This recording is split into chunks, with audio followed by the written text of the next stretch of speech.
Good morning students. आज अपन हिंदी विषय में सरदार पटेल के बारे में पढ़ेंगे। जो कि मैंने कल बताया था कि सरदार पटेल का जन्म कब हुआ, उनका पूरा नाम क्या है, वो सारी बातें हो जाती। एक बार ध्यान से सुनना कि सरदार पटेल का पूरा नाम है सरदार वल्लभ भाई पटेल।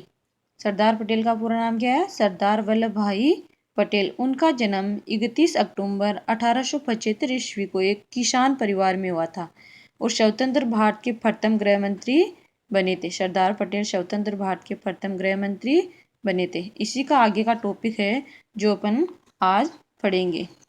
अब देखना, लौह पुरुष सरदार पटेल ने लाखों भारतीयों की भावनाओं का सम्मान करते हुए सोमनाथ मंदिर का जीर्णोद्धार करवाया।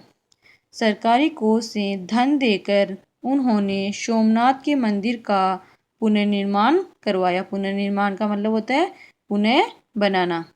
उन्हीं के सक्रिय सहयोग से भारत का मान बिंदु सोमनाथ का प्रसिद्ध मंदिर आज गौरव से मस्तक उठाए स्वाभिमान की कहानी सुना रहा है। स्वाभिमान का मतलब होता है गर्व, गर्व की कहानी सुना रहा है। दुर्भाग्यवश मंदिर पूर्ण का मतलब होता है पूरा होते समय। दुर्भाग्यवश मंदिर पूरा होते समय सरदार पटेल दिवंगत हो गए। दिवंगत का मतलब होता है निधन हो गया, यानी सरदार पटेल का निधन हो गया। मंदिर पूरा होते समय सरदार पटेल का निधन हो गया। तब तत्कालीन राष्ट्रपति डॉक्टर राजेंद्र प्रसाद ने सोमनाथ के मंदिर का उद्घाटन किया। यानी सरदार पटेल के निधन के बाद सोमनाथ मंदिर का उद्घाटन किसने किया था? डॉक्टर राजेंद्र प्रसाद ने, जो भारत के राष्ट्रपति थे।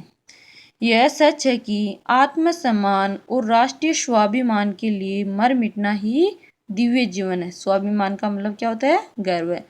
सरदार पटेल ने बड़ी समझदारी और दूरदर्शिता का परिचय देते हुए, दूरदर्शिता का मतलब होता है आगे की सोच का परिचय देते हुए सोमनाथ मंदिर का पुनर्निर्माण करवाया। पुनर्निर्माण का मतलब होता है पुनः बनवाया। सरदार ने हमें एक मार्ग दिखाया। मार्ग का मतलब होता है रास्ता दिखाया, यानी सरदार पटेल ने हमें एक रास्ता दिखाया कि हम राष्ट्रीय स्वाभिमान को किस प्रकार सुरक्षित रख सकते हैं। हमें उनके पद चिन्हों का मतलब होता है पैरों के निशान या बताया गया रास्ता।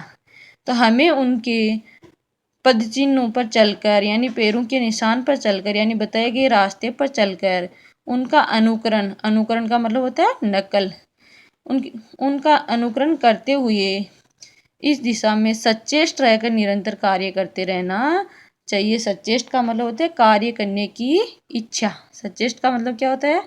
कार्य करने की इच्छा रहकर निरंतर का मतलब होता है लगातार कार्य करते रहना चाहिए।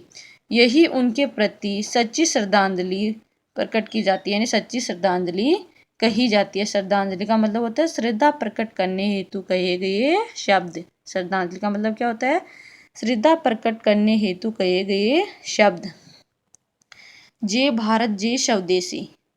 अब आगे है अभ्यास कार्य। ध्यान से सुनना और समझना। दूरदर्शिता का मतलब क्या होता है? आगे की सोच। संग्राम का मतलब होता है युद्ध व लड़ाई। क्रूरता का मतलब होता है नीचता व दुष्टता। कृष्ण का मतलब होता है किसान। तो सरदार पटेल का जन्म कैसे परिवार में हुआ था? किसान परिवार में। बैरिस्ट्री का मतलब होता है वकालत। तो सरदार पटेल ने बैरिस्ट्री कब पास की थी? सन 1913 ईस्वी में। श्रद्धांजलि का मतलब होता है श्रद्धा प्रकट करने हेतु कहे गए शब्द। स्वाभिमान का मतलब होता है गर्व। पद चिन्ह का मतलब होता है पैरों के निशान या बताया गया रास्ता। पुनर्निर्माण का मतलब होता है पुनः बनाना। तो इनको याद करना और अपनी अभ्यास पुस्तिका में लिखना। ये अभ्यास कार्य है जो इनको अपनी अभ्यास पुस्तिका में लिखना है और याद करना है। धन्यवाद।